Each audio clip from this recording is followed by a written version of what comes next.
When everyone thinks wedding, they think party. But let's not forget the real reason everyone is actually there, the ceremony. Yay! Yay! The actual reason that we're all here. The real wedding. The actual wedding, right? The actual wedding. Not the party or the after party or the after party. All the parties? All the parties. So you're saying not just the parties. That's not the only thing people are thinking about? No, it probably is the only thing people are thinking about. It is kind of funny when you think about it because people do start like, I'm planning my wedding, so this is the party, this is the kind of dinner we're going to have. And you're like, wait. You're planning your reception then. Right. Where is the ceremony? What is happening? I haven't thought about that. That's kind of true. Yeah, it is. I mean, that's how I think about it too. Yeah. Ooh. Uh-oh.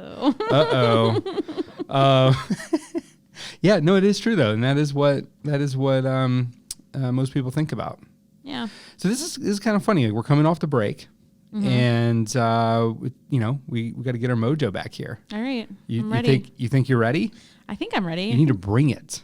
Okay, I'm ready. You need to bring that special Samie planning knowledge and just drop it. Okay, I'm ready. Are you ready? Oof, no pressure. Yeah, I was going to say that's a lot of pressure now. No pressure, but everyone's counting on you. It feels like there's a lot of pressure. There's a ton of pressure. Like, you cannot mess this up. It's incredibly important that you don't mess it up because everyone listening is just waiting for all the amazingness that is Samie.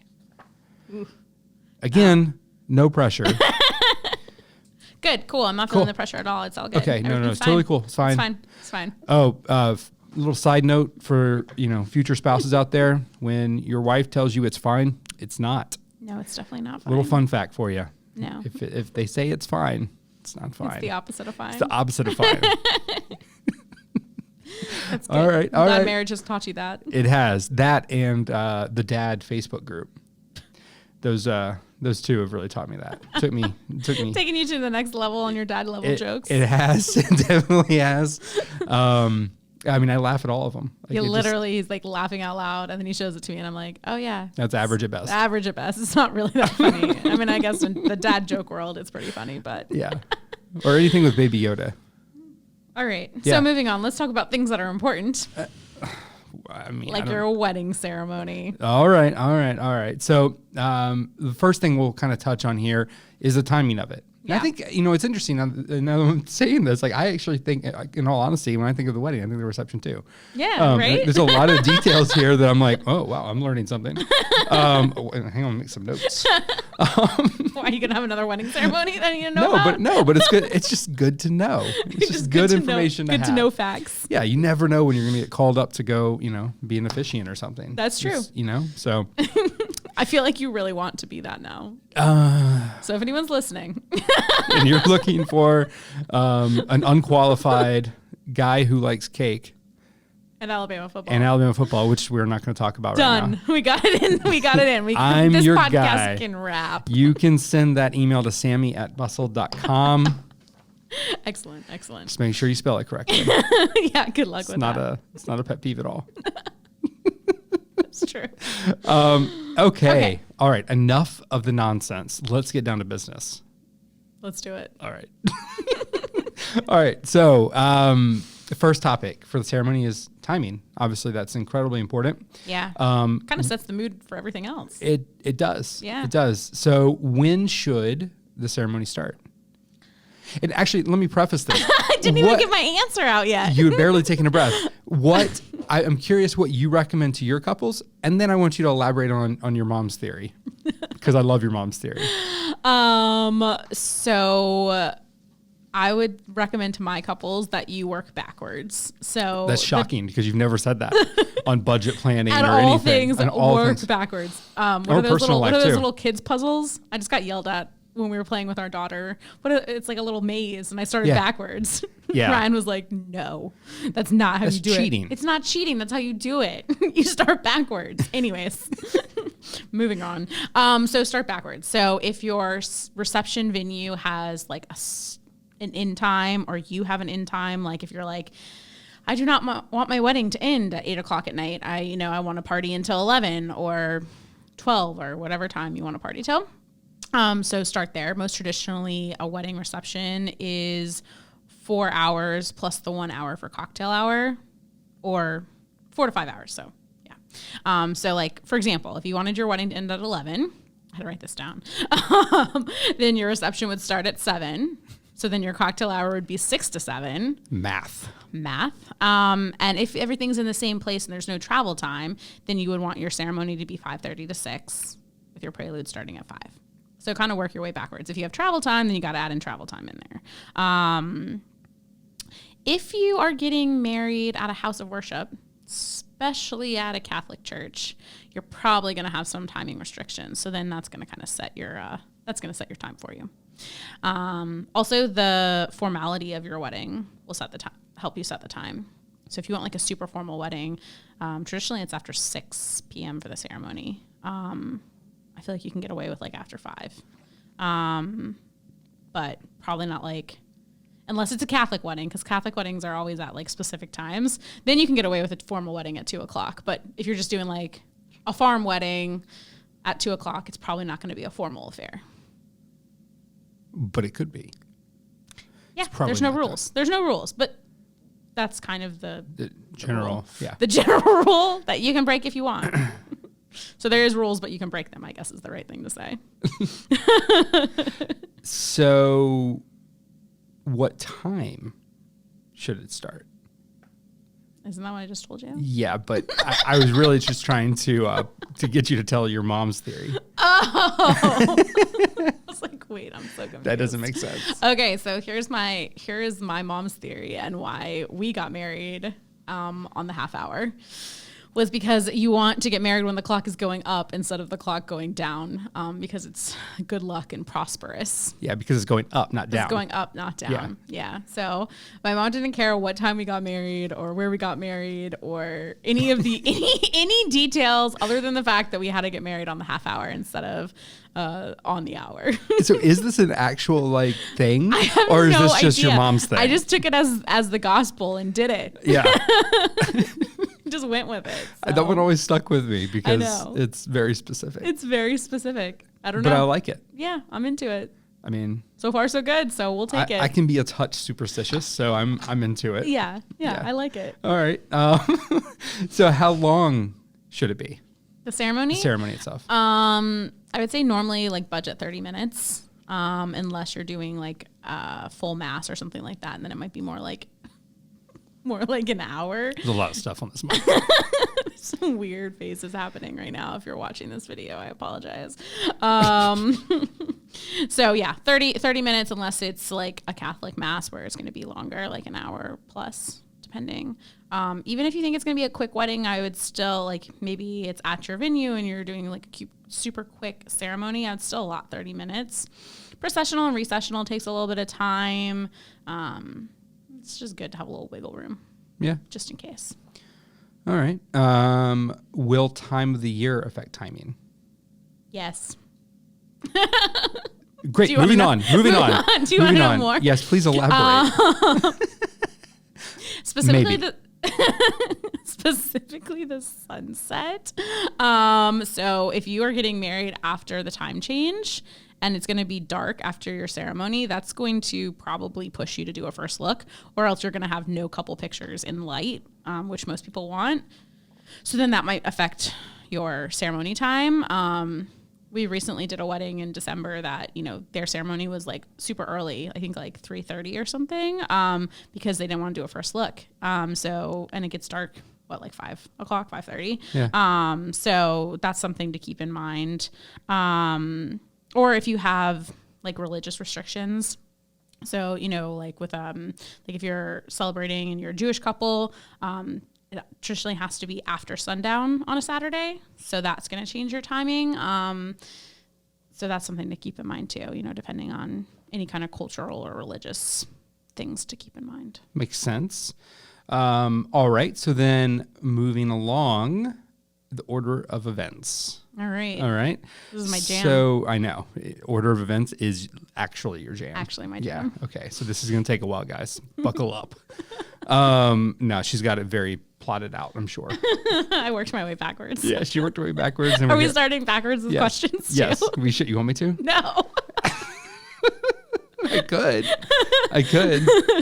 So what are your tips for our couples as they start? I'm just kidding. Wait, we don't know yet. Wait. And then we'll do the intro last. Yeah, awesome. People are like, Nobody great. know what we're talking about.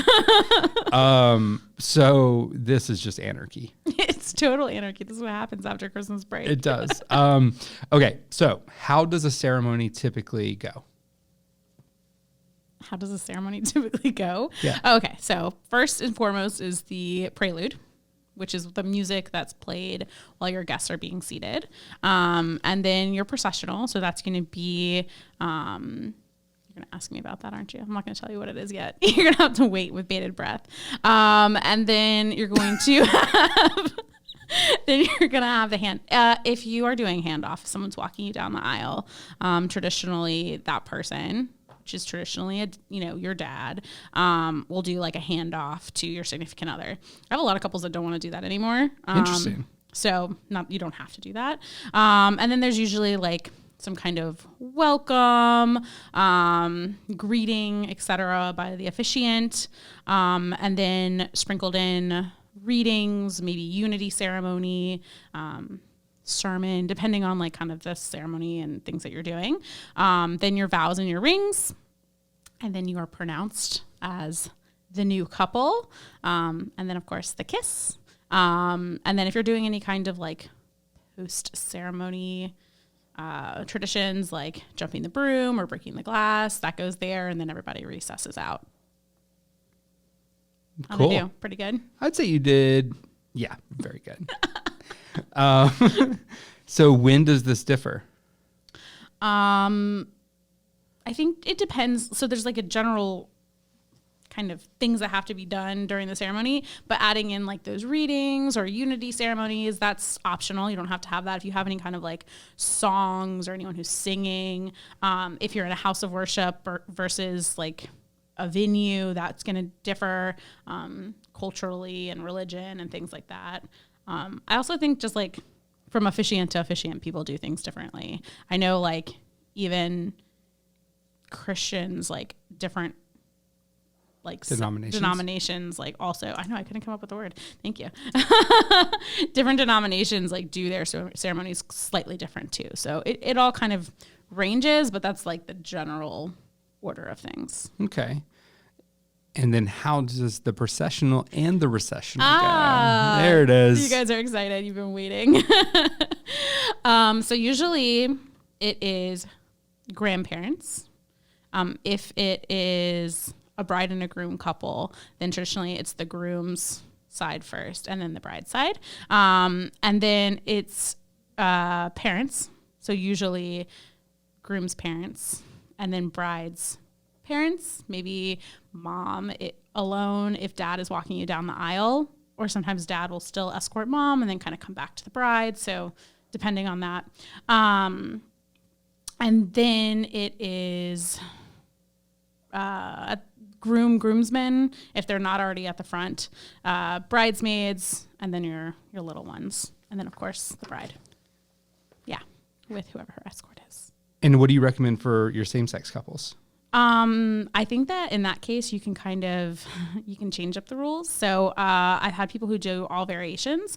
You might do grandparents, parents, bridal party, and then, both brides or both grooms walk down the aisle and they can kind of decide on the order, of who goes first and who goes second. Sometimes I've had, like I had two brides. One bride just wanted to be at the front and she wanted the other, then the other bride wanted that like walk down the aisle. Yeah. So it just depends. Like there's not necessarily a set rule for that.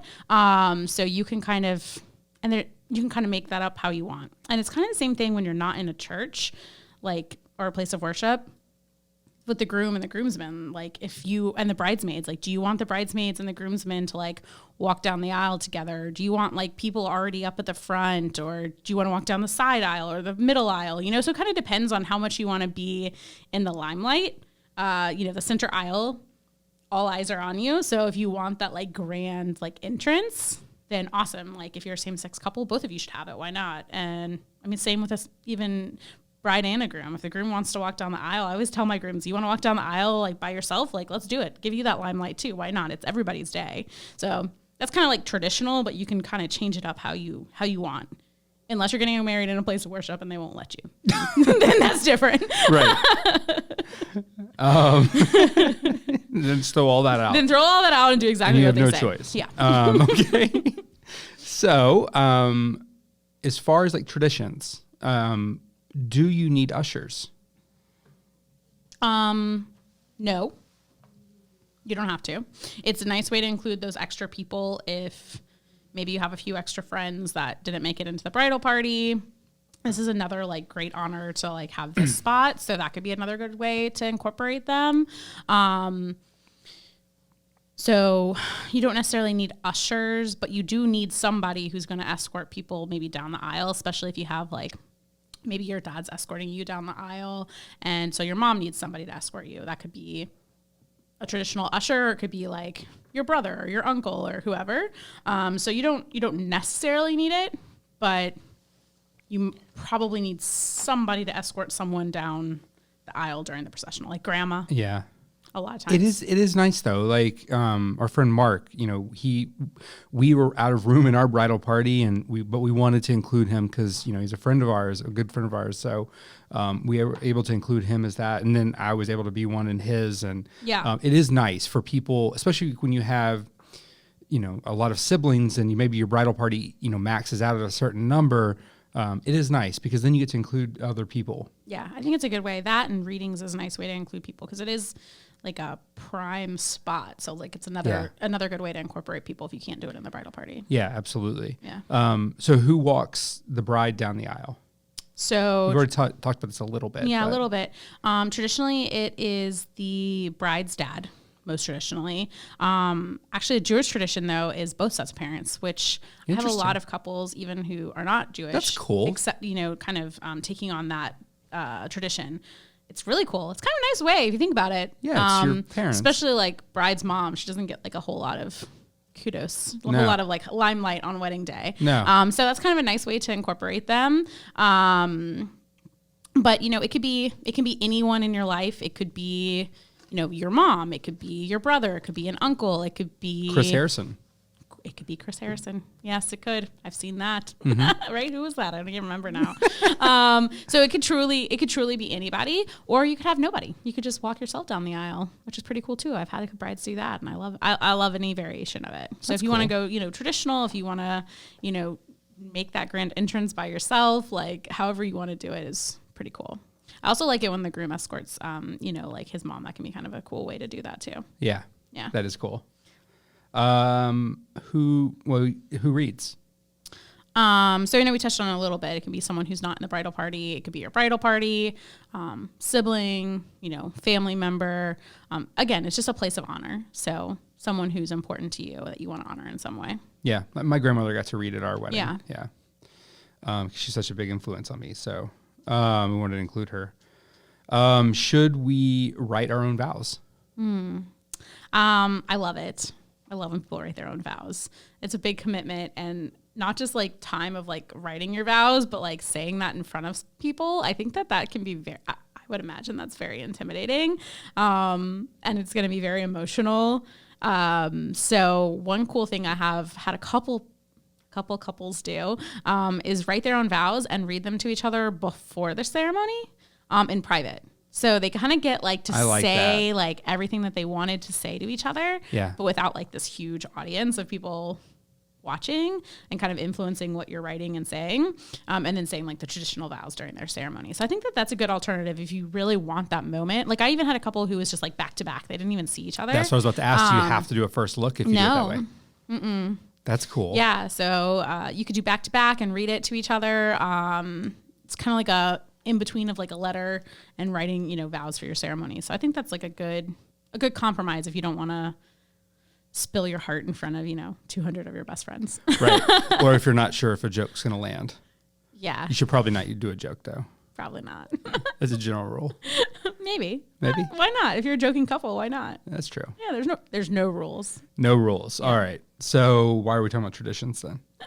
I'm just kidding. What's a unity ceremony? The unity ceremony. I wasn't familiar with this until you started your planning company. Really? Yeah, I never Interesting.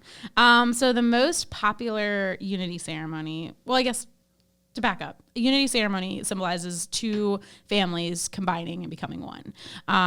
So the most common is the unity candle. Traditionally, in like a church setting, the mothers on both sides will come up and light the two candles, and then during the ceremony, the couple takes those two candles that their mothers both lit and lights like a center candle. So it kind of symbolizes that, you know, both of the families have kind of passed on their love, and then they've taken that and combined it together as one family. So you're creating this one unique family from two. So that's what it comes from. And so the candle is probably still like the most popular and traditional, but there's lots of really cool variations of it now. So I've seen you can do sand, where you have two different colored sands. I've seen you do that. That's cool. I've had couples who have done dirt from both of their homes that they combine into one container. So that's cool. That's pretty cool. There is one where you like tie rope and like a knot around your hands, like a hand tying ceremony. I'm probably forgetting some. We'll definitely include some links. So check it out on the site. But those are a few that come to mind.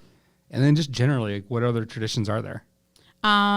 So one other tradition is the blusher, which is the veil that you wear. I'm sorry, the what? Blusher. Like I'm blushing? Yeah. Yeah. I don't know exactly what it comes from. Must be like a blushing bride or something or blushing bride comes from that. But it's where you have the veil, and then you have the other veil like over your face. And so it's just not one single veil. It is one single. Well, sometimes, usually yes, and then you pull it back. But the piece that goes over your face is called the blusher.